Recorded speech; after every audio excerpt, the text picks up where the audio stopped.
ओम शांति। 7 मार्च 2025। मीठे बच्चे, ये अनादि अविनाशी बना बनाया ड्रामा है। इसमें जो सीन पास हुई वह फिर कल्प के बाद ही रिपीट होगी। तो ये बात एक्सेप्ट करना बहुत मुश्किल हो जाता है। इसमें जो सीन पास हुई वह फिर कल्प के बाद ही रिपीट होगी, इसलिए सदा निश्चिंत रहो। पर हमारे संस्कार क्या है, हम पीछे की बात को ज़्यादा याद करते हैं, बातों को एसोसिएट कर लेते हैं, ट्रॉमा लेके उस ट्रॉमा में फंसे रहते हैं। इसलिए बाबा कह रहे हैं कि वह फिर कल्प के बाद ही रिपीट होगी। तो उसको भूल जाना है, उसको हील कर लेना है और निश्चिंत रहना है। प्रश्न: ये दुनिया अपनी तमोप्रधान स्टेज पर पहुंच गई है, उसकी निशानियां क्या है? उत्तर: दिन प्रतिदिन उपद्रव होते रहते हैं। कितनी घमसान हो रही है। चोर कैसे मारपीट कर लूट ले जाते हैं। बिना मौसम बरसात पड़ती रहती है। कितना नुकसान हो जाता है। ये सब तमोप्रधानता के चिन्ह हैं। तमोप्रधान प्रकृति दुख देती रहती है। तुम बच्चे ड्रामा के राज को जानते हो, इसलिए कहते हो नथिंग न्यू।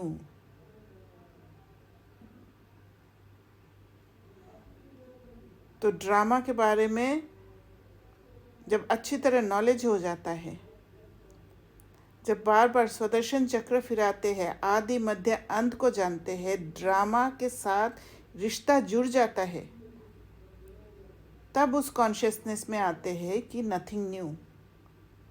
ओम शांति।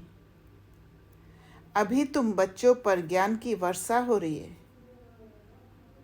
तुम हो संगम युगी और बाकी जो भी मनुष्य हैं वे सब है कलयुगी। इस समय दुनिया में अनेक मतांतर है। तुम बच्चों की तो है एक मत,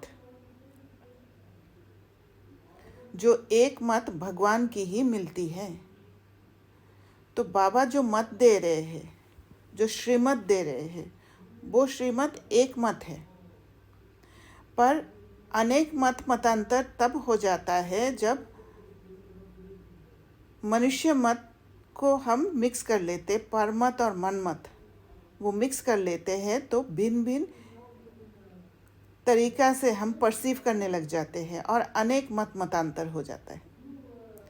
वे लोग भक्ति मार्ग में जप तप तीर्थ आदि जो कुछ करते हैं वे समझते हैं ये सब रास्ते भगवान से मिलने के हैं। कहते हैं भक्ति के बाद ही भगवान मिलेंगे, परंतु उन्हों को ये पता ही नहीं है कि भक्ति शुरू कब होती है और कब तक चलती है। सिर्फ कह देते भक्ति से भगवान मिलेगा, इसलिए अनेक प्रकार की भक्ति करते आते हैं। ये भी खुद समझते हैं कि परंपरा से हम भक्ति करते आए हैं। तो कहीं ना कहीं किसी से सुना होगा कि भक्ति से भगवान मिलेगा, तो उसको फॉलो करते जाते हैं और वो समझते हैं कि परंपरा से हम भक्ति करते आए हैं। माना साइकिल के आफ्टर साइकिल, माना साइकिल के बारे में तो ज्ञान नहीं है कि ये घूम रहे हैं 5000 साल कंप्लीट होके फिर से हो रहे, ये अनादि है। पर ये समझ रहे कि सालों साल बीत गया है भक्ति करते करते, एक दिन भगवान मिलेंगे। एक दिन भगवान ज़रूर मिलेगा, कोई ना कोई रूप में भगवान मिलेगा। क्या करेंगे? ज़रूर सद्गति करेंगे, क्योंकि वह है ही सर्व का सद्गति दाता। भगवान कौन है, कब आएगा, ये भी नहीं जानते। महिमा भल किस्म किस्म की गाते हैं। कहते हैं भगवान पतित पावन है, ज्ञान का सागर है, ज्ञान से ही सद्गति होती है। ये भी जानते हैं भगवान निराकार है। जैसे हम आत्मा भी निराकार है, पीछे शरीर लेती है, हम आत्माएं भी बाप के साथ परम धाम में रहने वाली है। हम यहाँ की वासी नहीं हैं। कहाँ के निवासी है ये भी यथार्थ रीति नहीं बतलाते हैं। कोई तो समझते हैं हम स्वर्ग में चले जाएंगे, तो कन्फ्यूजन है, नॉलेज क्लियर नहीं है। जानते हैं कि हम यहाँ का निवासी नहीं है, पर कहाँ का है नहीं पता। इसलिए क्योंकि दुखी हो रखे हैं, सुख ढूंढ रहे हैं, इसलिए ये समझ आता है कि हम स्वर्ग में चले जाएंगे। अब सीधा स्वर्ग में तो किसको भी जाना नहीं है। कोई फिर कहते ज्योति ज्योत में समा जाएंगे, ये भी रॉन्ग है। आत्मा को विनाशी बना देते हैं, मोक्ष भी हो ना सके।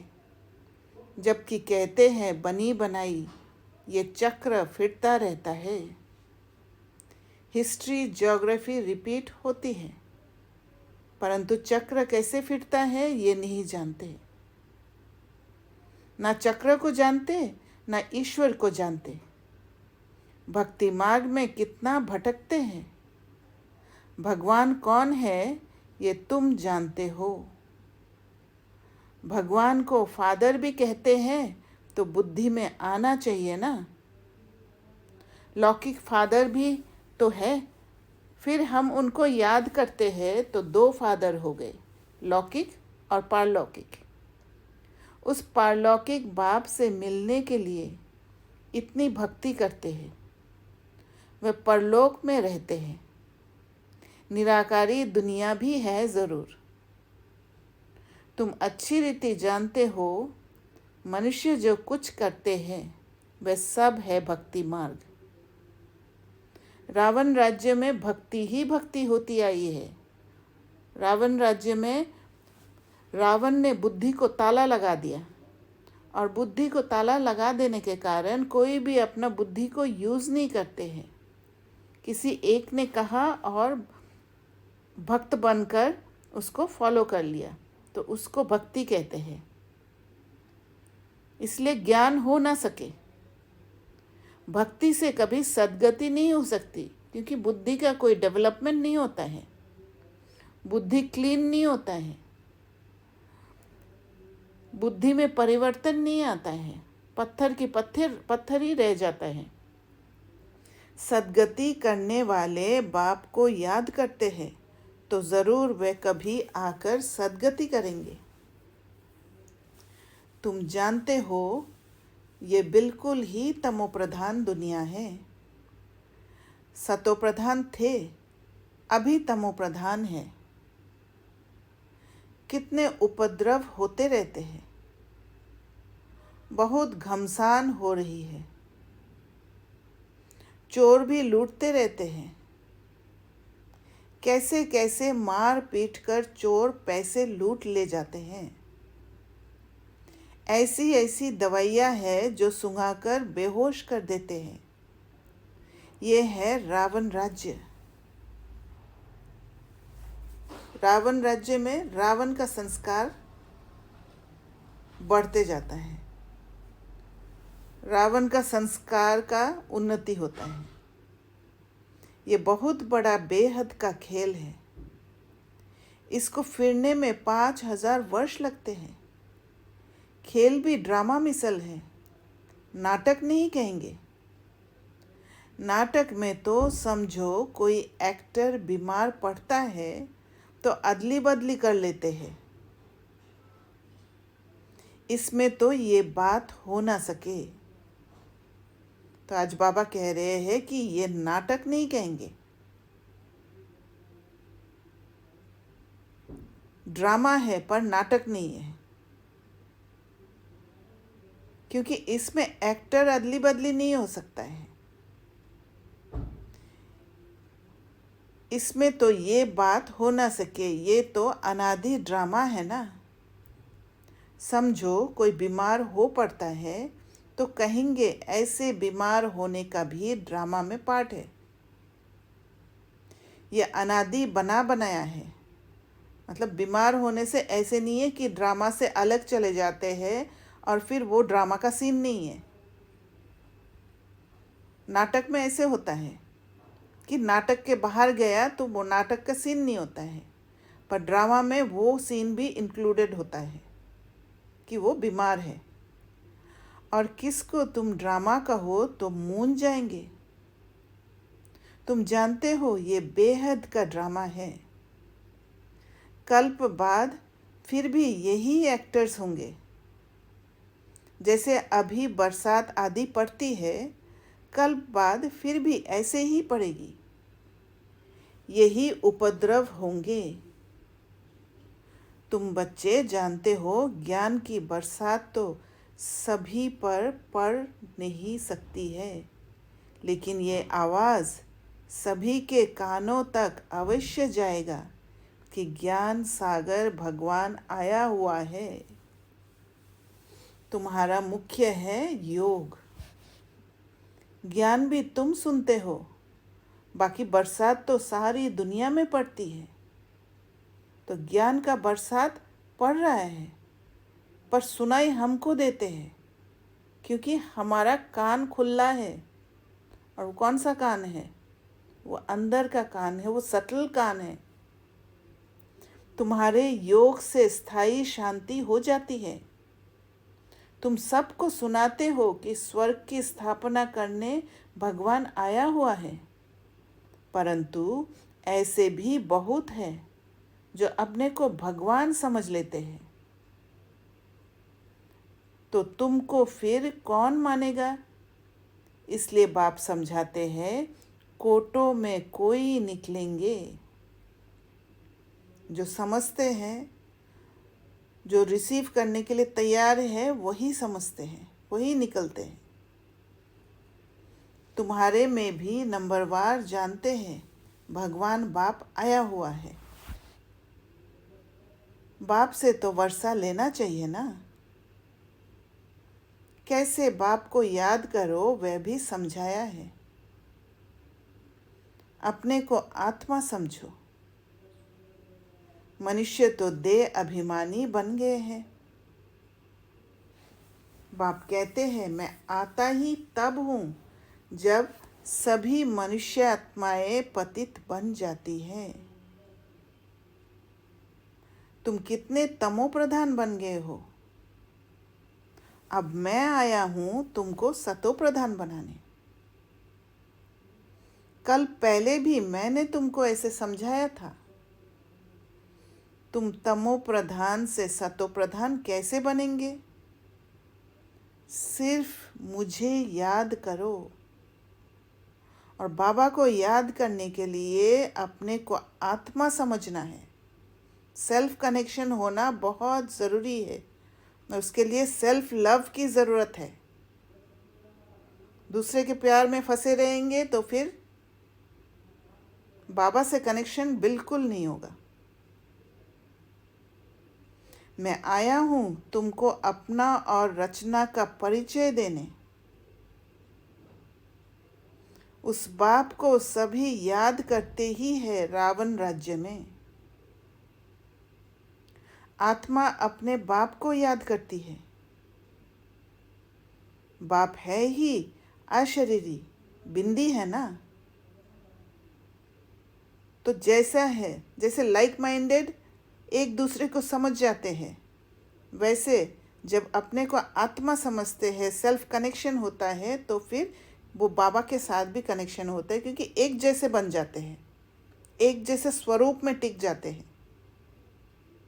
फ्रीक्वेंसी इसलिए मैच कर जाता है। और ठीक वैसे ही आसपास के जो भी आत्माएं या हर एक आत्माओं के साथ वो फ्रीक्वेंसी बैठ जाता है आत्मा रूप में, क्योंकि आत्मा रूप में सब प्योर है।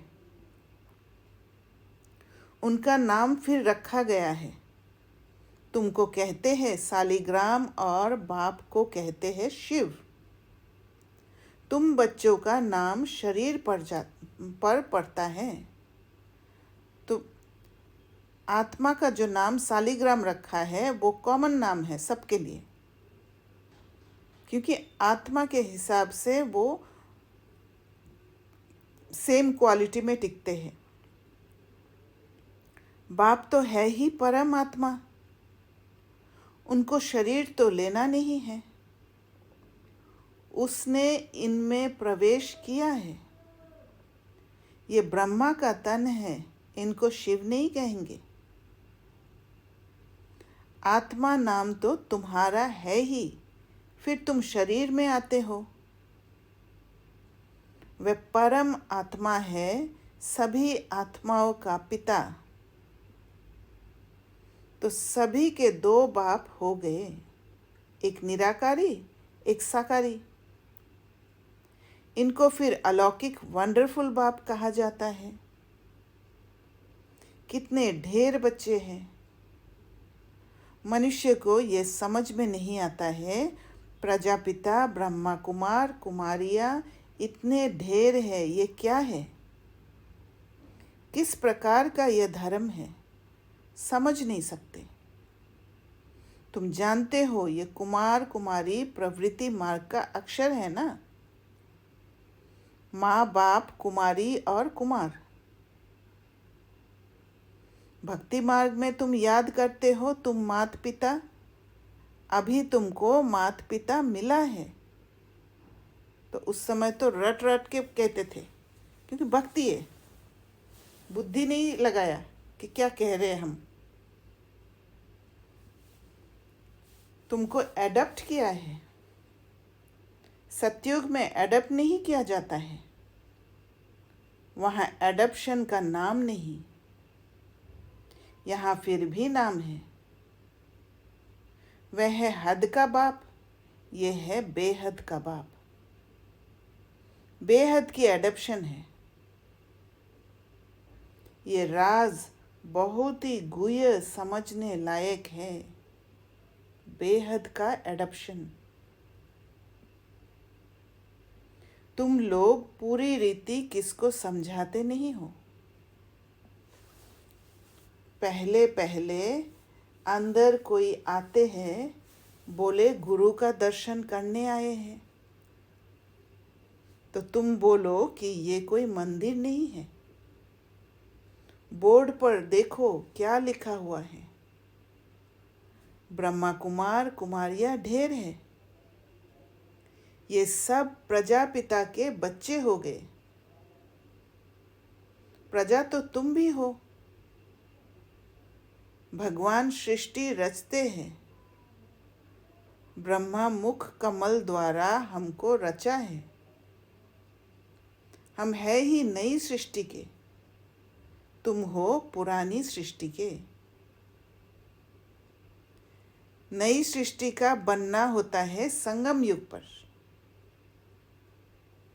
ये है पुरुषोत्तम बनने का युग। तो जब योगी है पुरुष को उत्तम करने के लिए, तो वहाँ कोई अकल्याण नहीं होता है।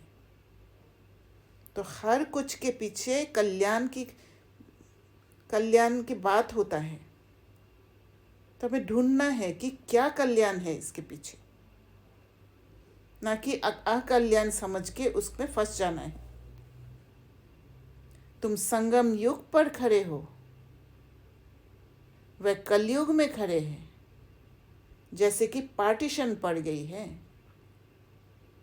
आजकल तो देखो कितनी पार्टीशन है। हर एक धर्म वाला समझते हम अपनी प्रजा को संभालेंगे, अपने धर्म को, हम जिन्स को सुखी रखेंगे। कंपटीशन हो रखा है। इसलिए हर एक कहते हैं हमारी स्टेट से ये चीज़ बाहर ना जाए। आगे तो राजा का सारी प्रजा पर हुक्म चलता था। राजा को माई बाप, अन्नदाता कहते थे, क्योंकि वो देते थे तभी उनको मिलता है। राजा के ऊपर डिपेंडेंट थे। अभी तो राजा रानी कोई है नहीं, अलग अलग टुकड़े हो गए हैं। कितने उपद्रव होते रहते हैं। तो कैसे डिग्रेड हुआ है ये दिखाई दे रहा है ये सारे महावाक्य में। कैसे धर्मात्माओं ने आके एक एक धर्म को अलग अलग किया है, पार्टीशन किया है। फिर राजा ने अपने अपने राज्य में पार्टीशन किया है, और फिर प्रजा पर प्रजा का हुक्म हो गया है। सब अलग अलग टुकड़े टुकड़े हो गया। अभी हर एक घर घर में पार्टीशन, घर के अंदर भी पार्टीशन। अचानक बाढ़ आ जाती है, भूकंप होते रहते हैं, ये सब है दुख का मौत। और ये दुख का मौत से ही पूरा एक होगा, सारे पार्टीशंस टूटेंगे, स्थूल में भी टूटेंगे, अंदर में भी टूटेंगे। अभी ओम शांति।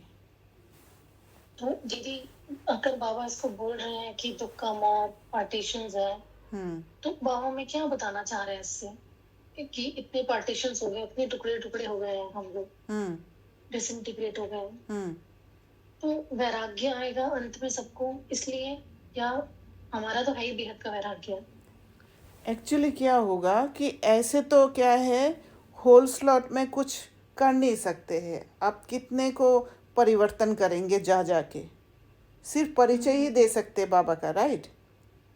या थोड़े समय के लिए वो प्योर एनर्जी दे सकते हैं। पर जब नेचुरल कैलामिटीज होगा, आप अगर देखेंगे पिछले जैसे जो भी नेचुरल कैलामिटीज हुआ है, फ्लड भी हुआ है या जो भी हुआ है, वहाँ पर सारे, एक तो स्थूल में सारे पार्टीशंस खत्म हो गए। फिर दूसरा आत्मा आत्मा के में जो रिश्ता है वो फिर कॉमन हो जाता है, क्योंकि एक दूसरे के सहयोग की ज़रूरत पड़ जाता है। उस समय इतना दुखी होते हैं कि ये सोचने का मौका ही नहीं मिलता है कि वो तो दूसरे घर के हैं, ये हम दूसरे घर के हैं, राइट? तो ये क्या है, एक साथ सबको इक्वल भाव में लाने का लिए पार्टीशन सारा तोड़ने का एक तरीका भी हो जाता है। और उसमें दुखी होने से ही सब, देखना आप जब दुखी होते हैं तब ही रियलाइज होता है, तब ही सेल्फ कनेक्ट होने का चांस रहता है। है ना? क्योंकि नहीं तो सुखी रहने से कभी भी मतलब जो डिसिप्लिन है, जो भी बातें हमें ध्यान रखना है, वो सब याद नहीं रहता है। हम इतना भी है कि हम बाबा को भी भूल जाते हैं, संगम युग में भी भूल जाते हैं, और फिर स्वर्ग में भी भूल जाते हैं, क्योंकि ज़रूरत ही नहीं है। और जैसे ही डिग्रेडेशन हुआ, हम पूजा पाठ करने लग गए।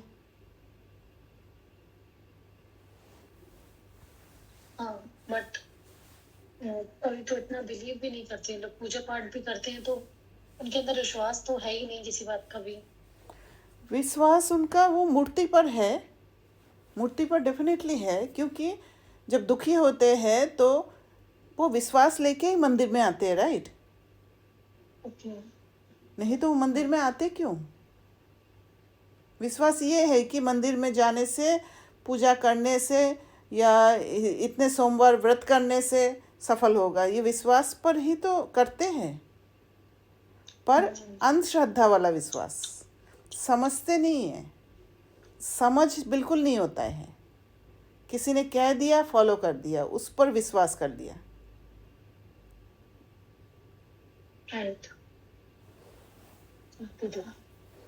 एक क्लीन इंटेलेक्ट का कोई वो नहीं है, निशानी नहीं है उसमें।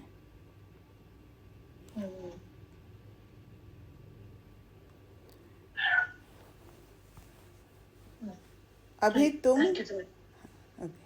अभी तुम ब्राह्मण समझते हो कि हम सब आपस में भाई भाई हैं, तो हमें आपस में बहुत बहुत प्यार से शीरखंड होकर रहना है।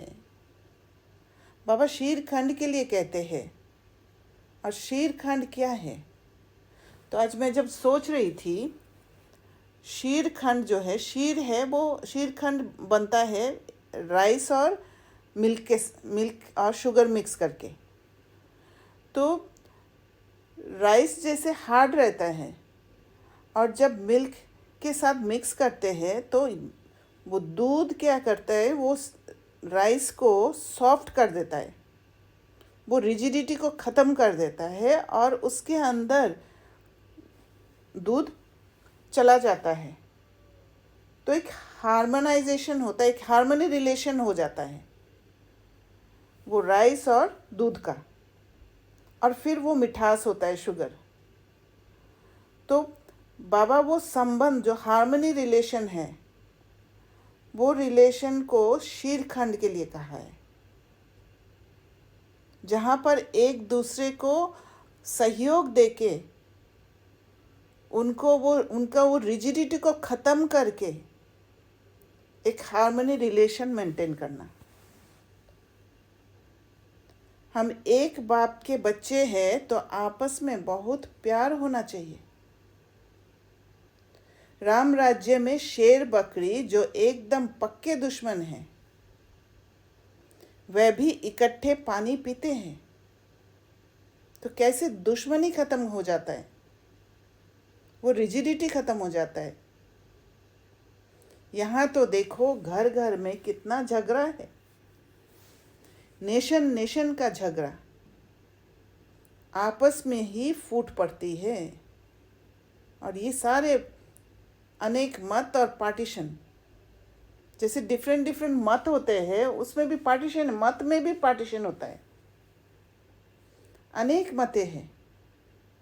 अभी तुम जानते हो, हम सब ने अनेक बार बाप से वर्षा लिया है और फिर गवाया है, अर्थात रावण पर जीत पाते हैं और फिर हारते हैं। एक बाप की श्रीमत पर हम विश्व के मालिक बन जाते हैं, इसलिए उनको ऊंचते ऊंच भगवान कहा जाता है, क्योंकि एक शिव बाबा ही जो कुछ अलग पावरफुल आते हैं इस दुनिया में, जो फंसते नहीं हैं, वो आके जब श्रीमत देते हैं तब ये संभव होता है। सर्व का दुख हरता सुख करता कहा जाता है। अभी तुमको सुख का रास्ता बता रहे हैं। तुम बच्चे आपस में शीरखंड होने चाहिए। दुनिया में आपस में सभी है लून पानी, एक दो को मारने में देरी नहीं करते। तो लून पानी क्या होता है? लून है नमक और पानी। आप कोई भी चीज़, जैसे एक किशमिश को अगर नमक वाला पानी में डाल देते हो तो क्या करते हैं, वो नमक उसको श्रिंक कर देता है ना। श्रिंक कर देना माना उसका जो रस वाला जो सुंदर स्वरूप है उसको खींच के, उसके अंदर से वो एनर्जी खींच के उसको सुखा देता है, मुंजा देता है। तो वो है लून पानी। वहाँ हार्मनी रिलेशन नहीं होता है, एक दो का एनर्जी छीनने में लगे हैं, एक दो को मारने में देरी नहीं करते। तुम ईश्वरीय औलाद तो शीरखंड होने चाहिए। तुम ईश्वरीय संतान देवताओं से भी ऊंच ठहरे। तुम बाप के कितने मददगार बनते हो, तो देवताओं में और ईश्वरीय संतान में कितना डिफरेंस है। क्योंकि ईश्वरीय औलाद शीरखंड होते हैं, एक दूसरे को सहयोग देकर उस दूसरे का रिजिडिटी को ख़त्म करके हार्मनी रिलेशन मेंटेन करते। कितना बड़ा पुण्य कर्मा करते हैं। पर देवताएं वो नहीं करते। देवताएं सिर्फ हार्मनी में रहते हैं, जो संस्कार बना हुआ है यहाँ उसमें टिकते हैं। इसलिए ईश्वरीय संतान देवताओं से भी ऊंच ठहरे। तुम बाप के कितने मददगार बनते हो। पुरुषोत्तम बनाने के मददगार हो तो ये दिल में आना चाहिए, हम पुरुषोत्तम हैं तो हमारे में वह देवी गुण है। आसुरी गुण है तो वह फिर बाप का बच्चा तो कहला ना सके। इसलिए कहा जाता है सद्गुरु का निंदक ठोर ना पाए। वह कलयुगी गुरु फिर अपने लिए कहकर मनुष्य को डरा देते हैं, क्योंकि डराने से ही कोई कुछ कर सकते हैं। डराने से ही वो कलयुगी गुरु क्या चाहते हैं? कलयुगी गुरु को चाहिए मान शान, कलयुगी गुरु को चाहिए कुछ प्राप्ति अपने शिष्यों से, कलयुगी गुरु को चाहिए कि मुझे फॉलो करे, फॉलोअर्स ज़्यादा हो, उसी से ही रस लेते रहते हैं। इसलिए डरा डरा कर अपना प्राप्ति करते हैं बाहरी रूप से। तो बाप बच्चों को समझाते हैं सपूत बच्चे वह हैं जो बाप का नाम बाला करते हैं, शीरखंड हो रहते हैं। बाप हमेशा कहते हैं शीरखंड बनो, लून पानी हो आपस में लड़ो झगड़ो नहीं। तुमको यहाँ शीरखंड बनना है।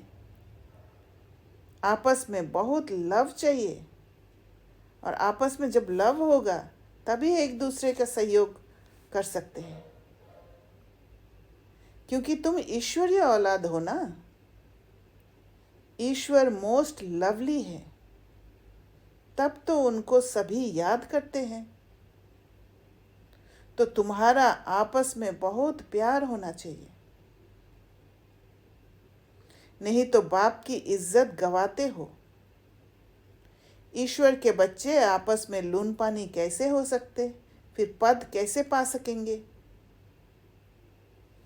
बाप समझाते हैं आपस में शीरखंड हो रहो, तो जितना जितना बाबा के कार्य में मददगार बनेंगे उतना उतना ऊंच पद पाएंगे। लून पानी होंगे तो कुछ भी धारणा नहीं होगी, क्योंकि धारणा करने का ताकत ही नहीं होगा। रॉन्ग रावण वाला संस्कार को यूज करके एक दूसरे से एनर्जी छीनते रहेंगे। अगर बाप के डायरेक्शन पर नहीं चलेंगे तो फिर ऊंच पद कैसे पाएंगे? तो बाप के डायरेक्शन पर ही चलना है। देह अभिमान में आने से ही फिर आपस में लड़ते हैं। इमोशंस के कंट्रोल में आके फिर देह के जो भी हार्मोन्स एक्टिवेट होके फिर लड़ने लग जाते हैं, एक्शन में आ जाता है। देही अभिमानी हो तो कुछ भी खिटपिट ना हो। ईश्वर बाप मिला है तो फिर दैवी गुण भी धारण करने हैं। आत्मा को बाप जैसा बनना है। जैसे बाप में पवित्रता, सुख, प्रेम आदि सब है, तुमको भी बनना है,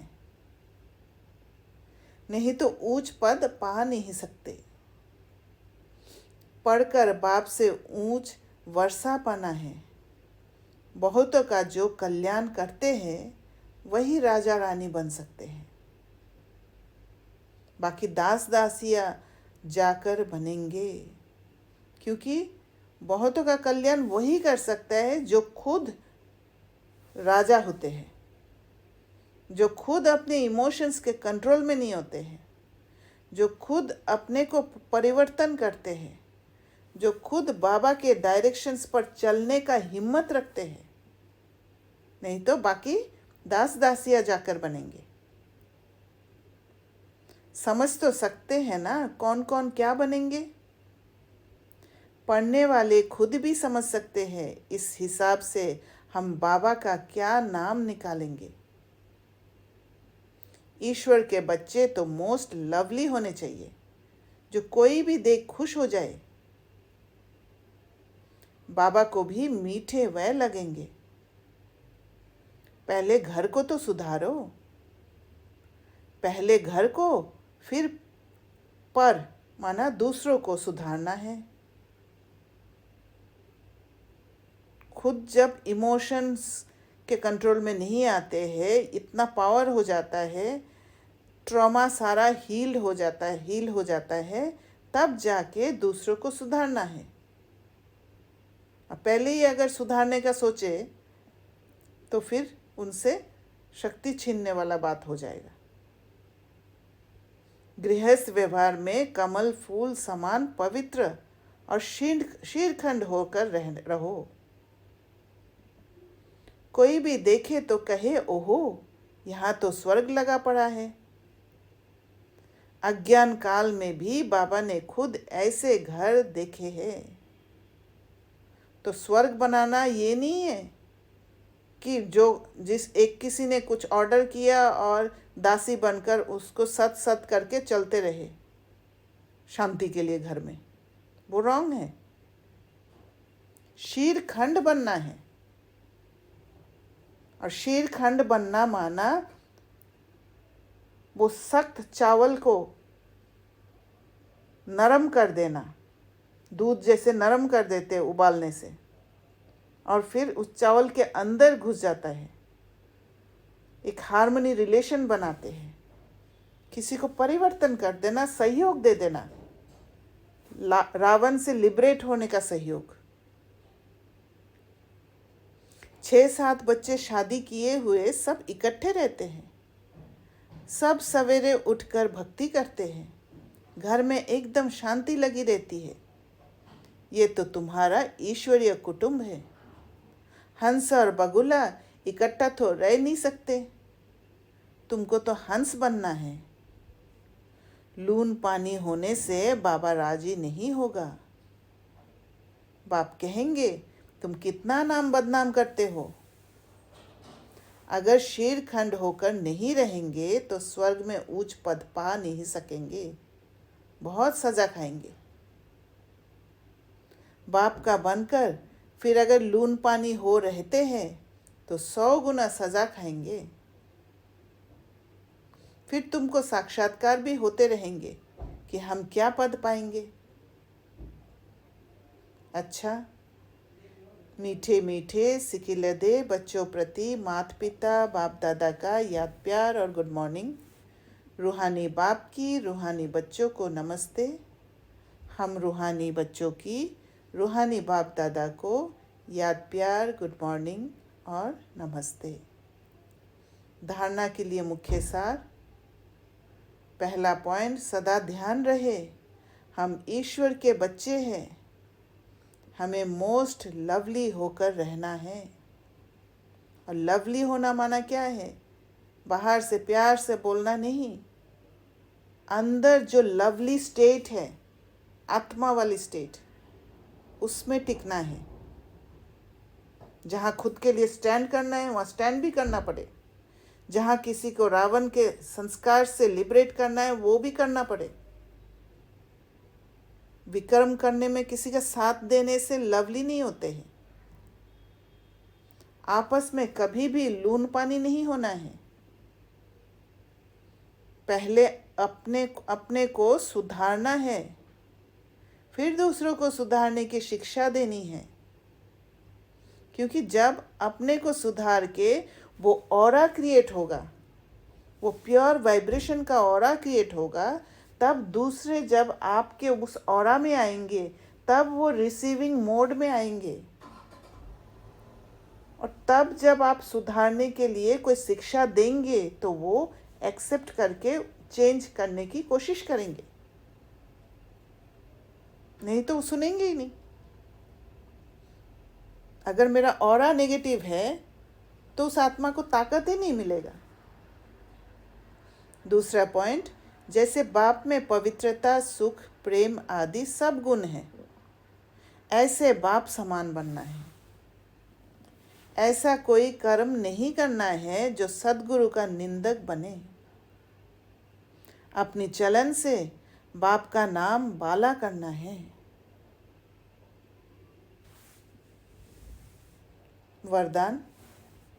बाप और प्राप्ति की स्मृति से सदा हिम्मत उल्लास में रहने वाले एक रस अचल भव। बाप द्वारा जन्म से ही जो प्राप्तियां हुई है उनकी लिस्ट सदा सामने रखो। इसका मतलब ये नहीं है कि एक कागज में लिख के सामने रखना। उसकी याद में, प्राप्तियों की याद में रहना कि बाबा ने मुझे क्या क्या दिया, क्या से क्या बना रहे हैं, कैसे दुख को हर कर सुख दे रहे हैं। जब प्राप्ति अटल अचल है तो हिम्मत और उल्लास भी अचल होना चाहिए। अचल के बजाय यदि मन कभी चंचल हो जाता है, वह स्थिति चंचलता में आ जाती है, तो इसका कारण है कि बाप और प्राप्ति को सदा सामने नहीं रखते। इसका मतलब स्वयं के साथ जुड़े हुए ही नहीं है, क्योंकि अपने को आत्मा नहीं समझने से, वो अकाल तख्त में नहीं बैठे होने से, सीट पर सेट नहीं होने से बाहर की ओर जाते हैं, और बाहर की ओर जाने से चंचलता आ जाती है। सर्व प्राप्तियों का अनुभव सदा सामने व स्मृति में रहे तो सब विघ्न खत्म हो जाएंगे। सदा नया उमंग, नया उल्लास रहेगा।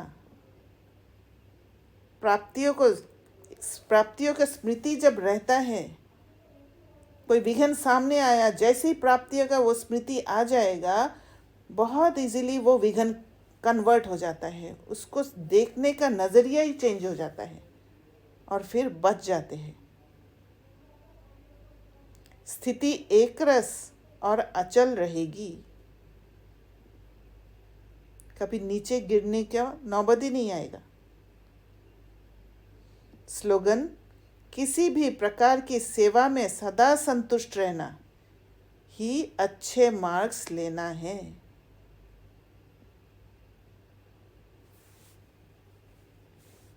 अव्यक्त इशारे। सत्यता और सभ्यता रूपी कल्चर को अपनाओ। आप ब्राह्मण बच्चे बहुत बहुत रॉयल हो। आपका चेहरा और चलन दोनों ही सत्यता की सभ्यता अनुभव कराए। वैसे भी रॉयल आत्माओं को सभ्यता की देवी कहा जाता है। उनका बोलना, देखना, चलना, खाना पीना, उठना बैठना, हर कर्म में सभ्यता, जेंटलनेस, वो स्टेबिलिटी जेंटलनेस फॉर्म में बाहर दिखाई देता है। क्योंकि स्थिरता जो है, स्थिरता एक अंदर का एक स्टेट है। वो बाहर से शरीर द्वारा दिखेगा नहीं, एक्शन में सभ्यता के रूप में दिखेगा। इसलिए बाबा सभ्यता के लिए कह रहे।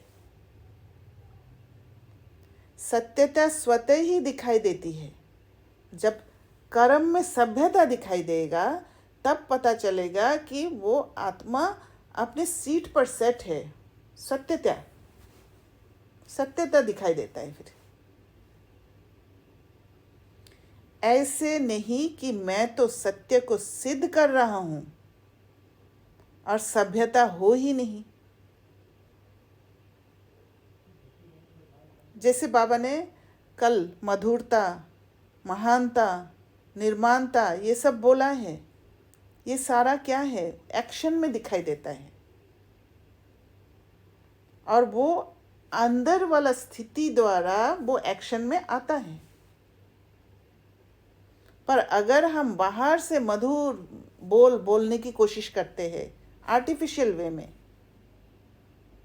तो वो सभ्यता नहीं है। वो सत्य को सिद्ध करने वाला बात होता है। सत्य को कभी सिद्ध करने की ज़रूरत ही नहीं होता है, वो ऑटोमेटिक बाहर सिद्ध हो ही जाता है जब अंदर में आप स्टेबल हो, जब अंदर में आप सत्य स्टेट में हो, वो ऑटोमेटिक बाहर आता है। आपको प्रैक्टिस करने की ज़रूरत नहीं है कि आज मैंने मधुरता का गुण लिया और सबसे मधुरता को यूज़ करेंगे, सबसे मधुरता से बात करेंगे। नहीं, ये नहीं होता है। वो बाहर से करने वाला चीज़ नहीं है, वो फिर फॉल्स हो जाता है, वो सत्य नहीं है। तो टिकना है हमें अंदर, और बाहर मधुरता अपने आप दिखेगा, महानता अपने आप दिखेगा, निर्भयता अपने आप दिखेगा। तो बैलेंस अंदर करना है। ऐसे नहीं कि मैं तो सत्य को सिद्ध कर रहा हूँ और सभ्यता हो ही नहीं, तो ये राइट नहीं है। अच्छा, ओम शांति।